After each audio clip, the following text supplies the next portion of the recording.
welcome to San Antonio's Influence Magazine show, the premier talk show where we introduce you to influential individuals doing significant work in the city of San Antonio and surrounding areas. Celebrate the spirit of business, leadership, and innovation. If this is your first time joining us and you'd like more information, you could find us at influencesa.com. That's influencesa.com. Like us on Facebook, Instagram, LinkedIn, Pinterest, and for this particular episode of the show, all future and past episodes of the show, pull up your YouTube search bar, toss in San Antonio's Influence Magazine show. That word is critical. Get that word in there. When you get there, please subscribe, give us a like or a thumbs up, and hit that bell so that you don't miss any future episodes of the show. I'm your host, Cedric Fisher, 40-year career journalist and publisher of Influence Magazine brand. When we come back, we're going to introduce you to today's guest. Don't go anywhere.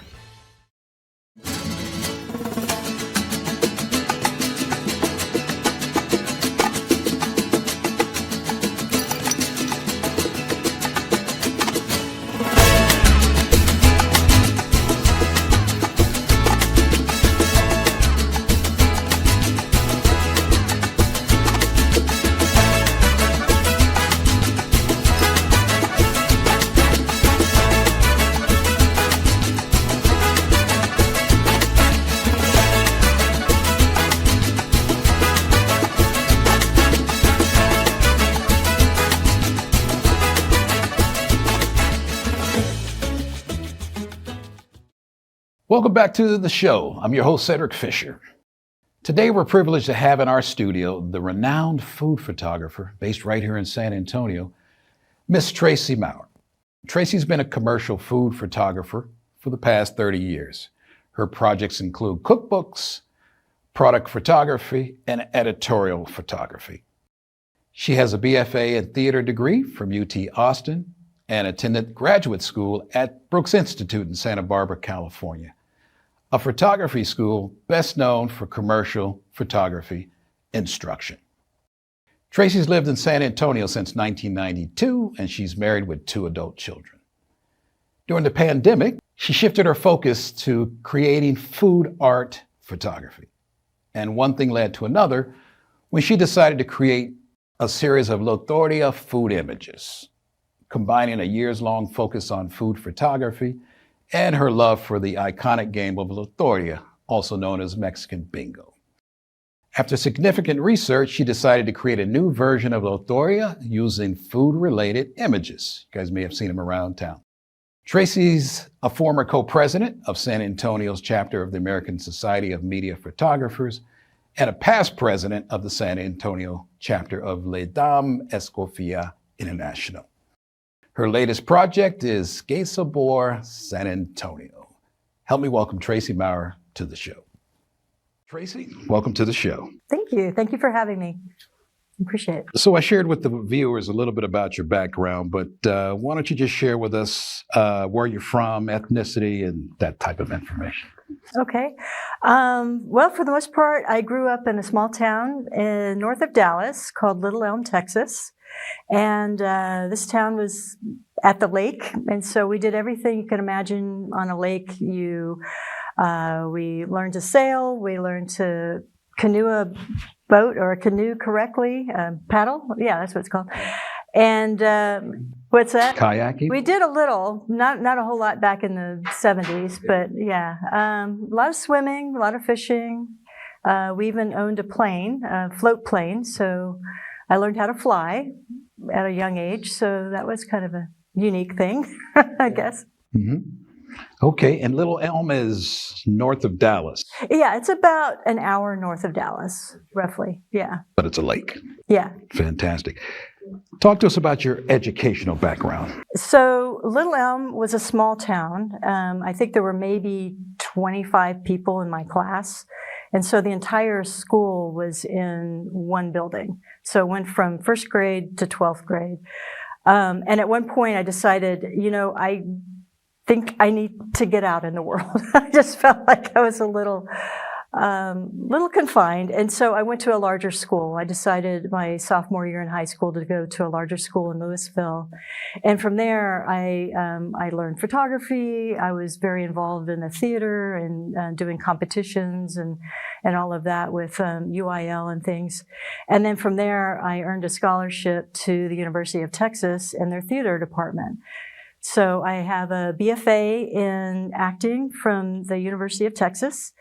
And then I moved to, a few years later, I went to graduate school in California at Brooks Institute in Santa Barbara.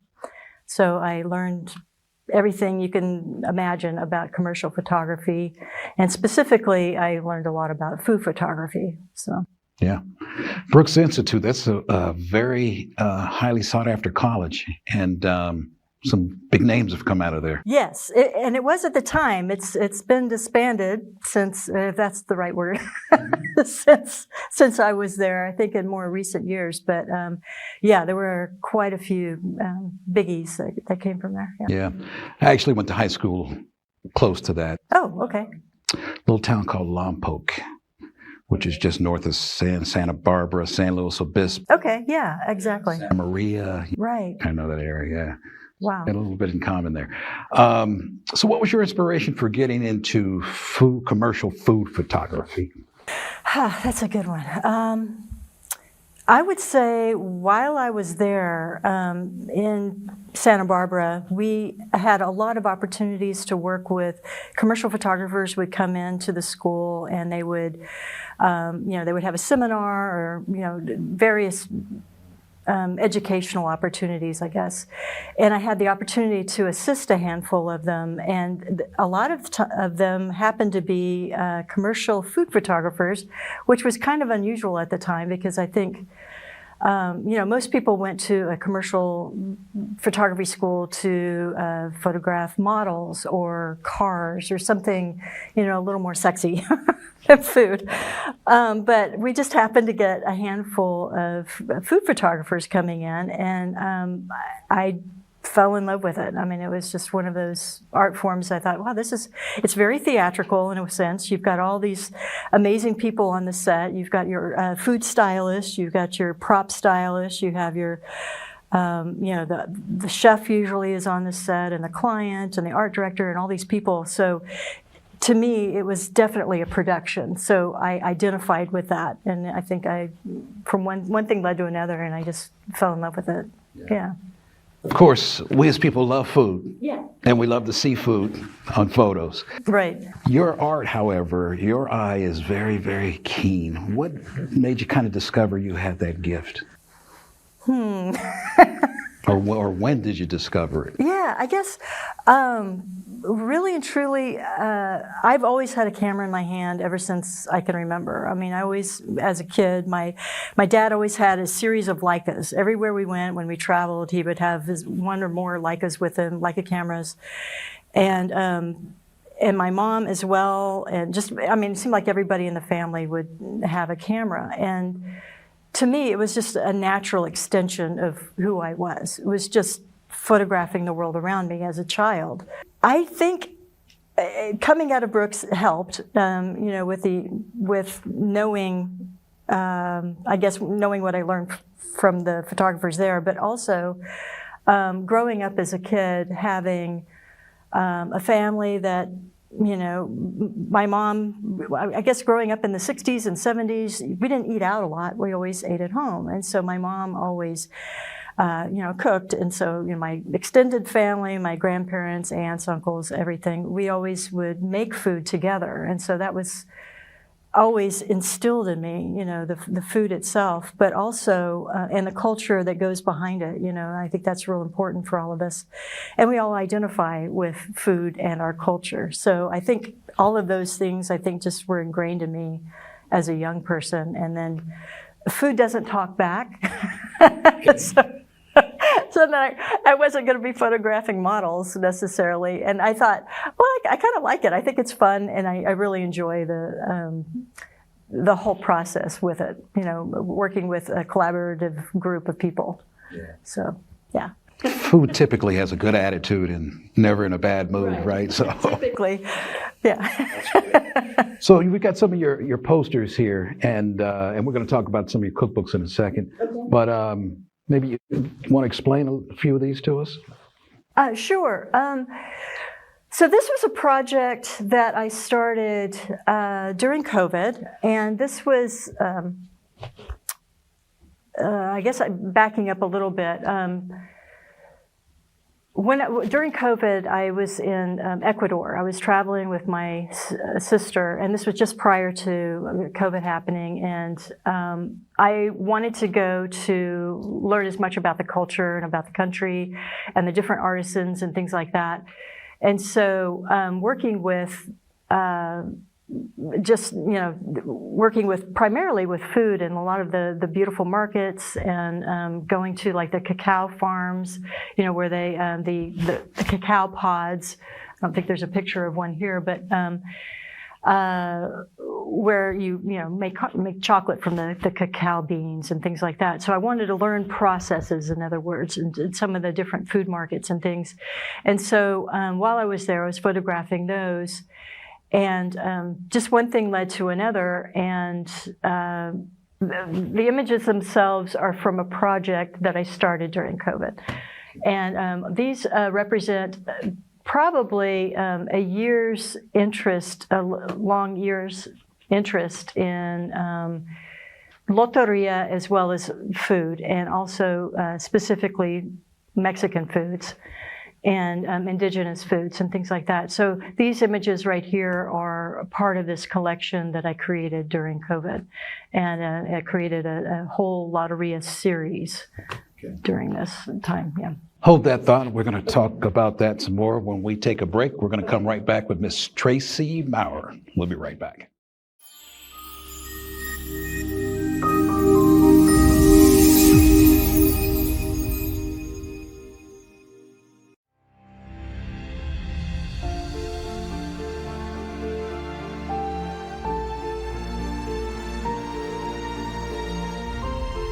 In the heartland of America, a remarkable woman was born into a large family, destined to share her wisdom with the world.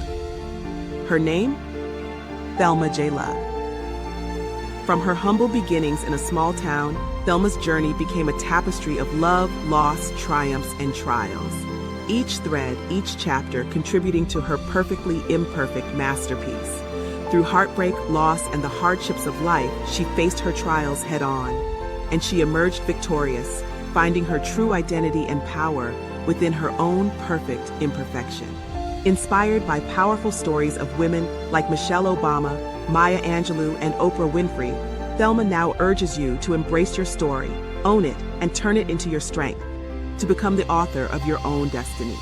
Thelma's memoir is not just a book, it's a beacon, illuminating the path for others to walk in their authentic selves.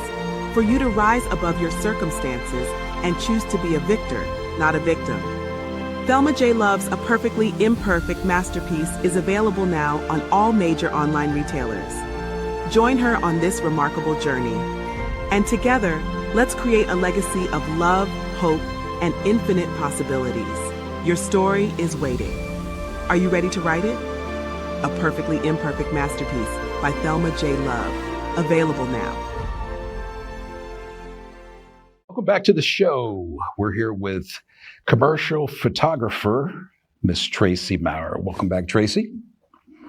Let's continue the question that I asked prior to the break here. So Tell us about your new project, Lotteria San Antonio, Lotteria. Okay, so this was a project, again, that I started during COVID because unfortunately we weren't able to photograph during that time, and nobody knew how long that was going to last. And so for me to stay active and to continue to do art or do something during that time, I decided I'm just going to start shooting, whatever it is. I'm just going to keep shooting. And so basically I did that. And then also I remembered that I had a years-long passion for Lotteria. And I started doing more research, and one thing led to another again, and I decided, you know what, I'm going to create a Lotteria, but I was just going to create the art. I hadn't planned on making the whole game and the whole everything because I was still learning about it. And it was fascinating to me because people don't realize that Lotteria has a very long history, and it dates back to the 1500s in Italy. And from Italy and Europe, it came through Spain and then to Mexico, and now it's kind of, throughout the U.S., pretty much in the South. And so to me, that was fascinating because I have Italian roots. My great-grandparents were Italian.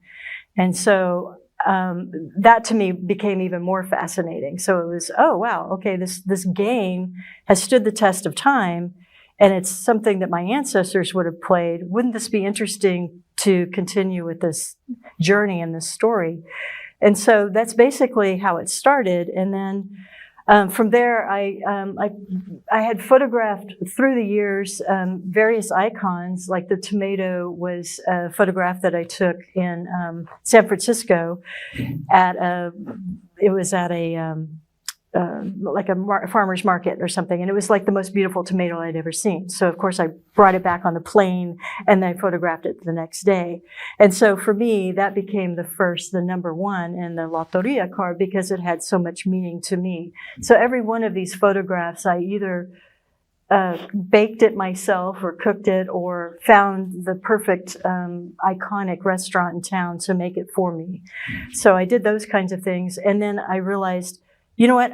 I want to make the whole game. I think I need to go further. And so I learned that there were poems, the versos, that are part of the game as well. So I added that to the game. And the poems were like little clues to the game. And the game is Que Sabor San Antonio, which means what flavor San Antonio. So it's focused on the flavors or the foods of San Antonio that we all love. And so that just became, I guess, the idea behind it. And then the poems were just clues to the cards. So there would be a poem about tomatoes or about patas de pollo or about menudo, just fun little clues. So Lotteria plays just like bingo. So that's why I have on there, it's a bingo de comida, or it's a food bingo. It's pronounced Lotteria. Lotteria. Okay, that is pronounced. But I'm going to say it Lotteria because, we're used to saying lottery, And but it's also known as Mexican bingo. Mexican bingo is an easy way to say it. Okay, good. So this is the game here? This is the game here. Okay. Yes. And so it comes in a pink box. Mm-hmm. And I found a great local printer to create the box for me. And then it comes with the full game, and it comes with 10 tablas, and it comes with a deck of cards that we're all used to playing. It's kind of like the more historic or traditional game that we're used to. This one does come with the poems, and it comes with information about, the history of Lotteria, because I thought that was real important to include that. People don't realize that there's a huge history, and it's amazing to me.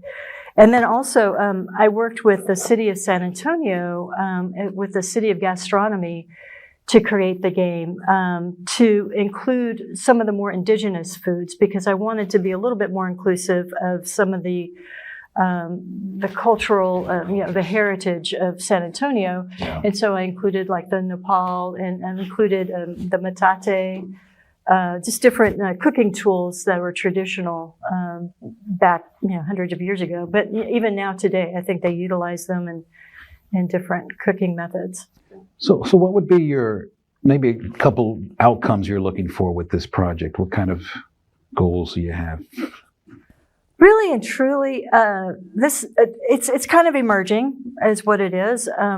Because I am working with the city of San Antonio, I've had a lot of great opportunities, educational opportunities to not only teach people about Lotteria and about the history and the culture behind it and all of that. Yeah. So that's one of the things, educational. And the other one is to kind of to bring it back, because I know that people will individually play with their families, but this is just a new version, and it's a little more PC because it's just food, because some of the traditional games you can't necessarily play in schools because of some of the cards. It's not that there's anything wrong with it, but there's just a few controversial cards in there. Okay. but this is food, so it's not. But anyway, it's a good way to teach kids, Spanish, and in a bilingual education. So I think that's another outcome, and also just getting the word out there that there's another version out there, because there's a lot of versions out there, and they're all beautiful and amazing, and the artwork is phenomenal, and that's why I fell in love with it for the most part. Yeah. It looks outstanding. Thank you. So people have a serious emotional connection with food. Yeah. How do you describe that? What would you say about that? It's amazing because honestly, when I'm doing a pop-up or I'm at an event or something, total strangers will walk up to me and they'll talk to me about food, or they'll see a Los Conchas or the Marinito, and they'll say, "Oh, I just remember when my grandmother made this for us," and there's always this whole story and a whole memory and it's like physical and visceral. I mean, the whole experience that people have behind their culture and their food, and it's amazing too to hear their stories about family gatherings and them. How do you make menudo? Well, we make it this way, and we have these processes, and it's just one of those things that I think we're all connected by food, and we're connected to the world around us by food in so many ways. Yeah, no doubt. Some of our most precious memories as kids was in the kitchen. Absolutely. Whether we were passing through, eating, or trying to cook ourselves, right? Right. So let's talk about the 3 attributes of a talented commercial food photographer. What would 3 be, in your opinion? I would say definitely collaboration.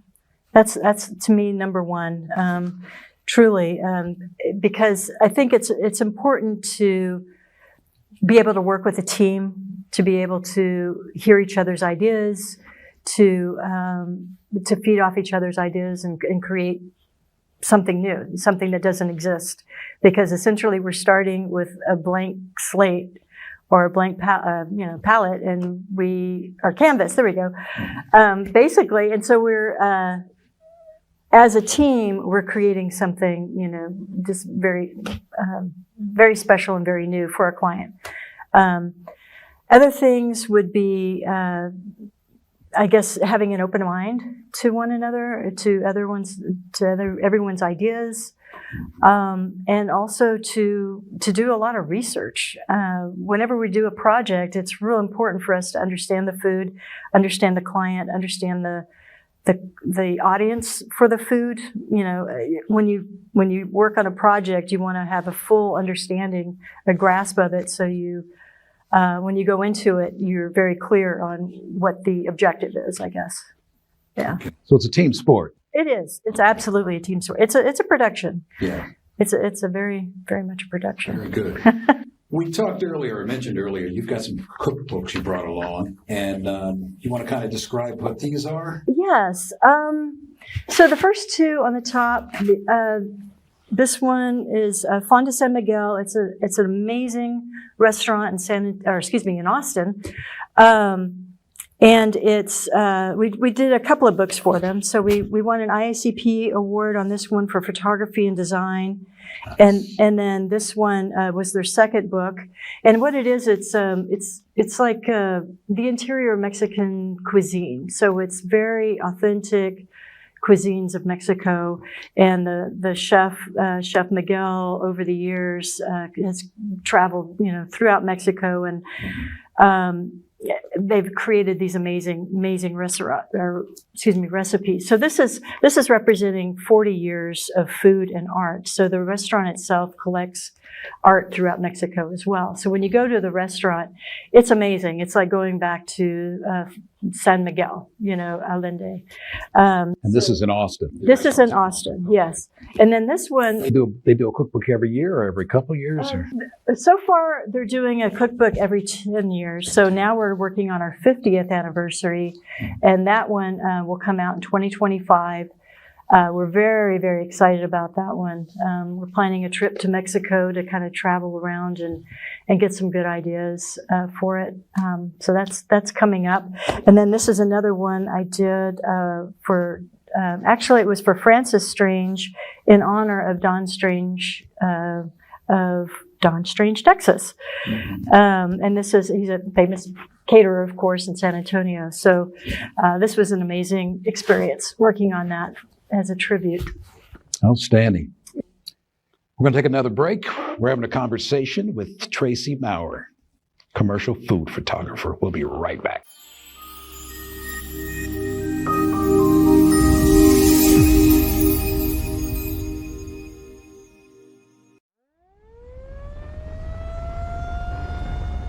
Everybody has a story to tell, or two, or three, or a dozen. If you've lived long enough, you will have experienced, maybe barely survived, real-life episodes that change you and never quite leave you. There are always little reminders. Presented by Cedric D. Fisher and Company Publishers. Martin Kupis is a man who has lived many lives. He's been a cold warrior, a traveler, a writer. Plow the Dirt but Watch the Sky is a collection of his stories, taking you from the streets of Soviet East Germany to the fields of Oklahoma and to the pirate-infested waters of the Indian Ocean aboard a massive cargo vessel. If you're into true and real-life tales of action, adventure, intrigue, and even a bit of ironic humor, Plow the Dirt but Watch the Sky by Martin Kupis should be the next title on your bookshelf or e-reader.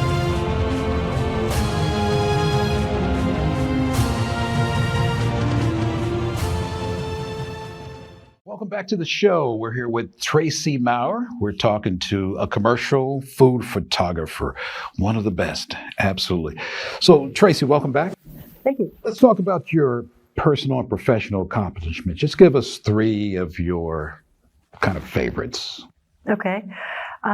Personal would be my family. I'm very proud of the fact that I have a very close family. I think I talk to my kids just about every day. Just, we just check in kind of thing. And I love that we're very close and very strong, and great relationship with my husband, Adam Poncio. Love him very much. And hey, Adam. And let's see, what else? Professionally, I would say I've really enjoyed working with the chefs in the restaurants with these cookbooks. I think those were very outstanding accomplishments, but not only that, but it was just a great experience to get to know these people and to work on their projects for them and to create something together with the team. So that was those are big. And then also, of course, Queso Boar. I'm very excited about the opportunity and the possibilities with this game. Yeah, that's good. Outstanding work. Tracey, we've had the privilege of interviewing some incredible leaders on this show. And one of the things we all agree they have in common is leaders are readers. They're always reading something. Maybe it's a cookbook. But their go-to book is typically found on their nightstand. Okay. What book's on your nightstand? I have a stack. And I read a little bit out of each of them. Honestly, there's one on, I'm in the middle of it, and it's, what is it? Cesar Ritz and Escoffier, their introduction when they, the chef, famous chef from France, and then you've got Cesar Ritz was a famous hotelier in the Savoy in London. And so essentially the two of them came together and created something phenomenal that people hadn't seen before in the hotel business. And so creating menus that people hadn't seen before, because typically kitchens were a little bit dysfunctional back then, back at the turn of the century in the late late 1800s. And so that's kind of been a fascination of mine to find out how all that worked. That was kind of a cool one. And of course, I have a lot of Lotteria books from all over. So I do a lot of research like daily because most of it's in a different language. And so I'm having to, use my Google Translator to read these books. So that's kind of what I'm reading. You speak multiple languages too. I don't. No. I don't. Okay. My husband does. He's Hispanic and he speaks Spanish, but and I've picked it up over the years, and I know a little bit, and I can probably make a fool out of myself when I'm speaking. But no, truly, I enjoy. I can hear it and I can understand a lot of it, but I don't speak it very well. So yeah. So it's not just cookbooks on your nightstand, then. It's, yeah. There's a few other things. A few other things outstanding. This has been a most enriching show, and we've learned a lot. If anyone might want to follow up with you or get more information, where would they go? They can definitely reach me on my website, which is ksaborsanantonio.com. Pretty simple. It's ksaborsanantonio.com. And it's our Instagram. It's the same thing. Sabor San Antonio, whatever the Instagram at. Definitely there. And then I'm in a handful of boutiques around town. I'll be at the King William Fair supporting that organization as well. That's going to be at Fiesta. I'll probably be at a handful of other Fiesta events. So if you're going to Fiesta, come find us. Absolutely. One last thing. Okay. Tracey would like to gift this game to maybe 4 or 5 people. Yeah, 5. That sounds great. What we would need you to do is email her. Can they do it via email? Yes. Okay, what's your email address? The email is, this is a long one, tmphotollc2020@gmail.com. Email her, let her know you saw her on the show, and request the gift of the game. Great. I think that's awesome. Good? Thank you. All right. And with that, we're going to call it a day. Always good to see you guys. By all means, if you need more information on the show, you can find us online, influencesa.com, influencesa.com. For this particular episode, all future and past episodes, go to your YouTube search bar, toss in San Antonio's Influence Magazine show. When you get there, subscribe, give us a like or a thumbs up, and hit that bell so that you don't miss any future shows. Thanks for joining us. We'll see you next time.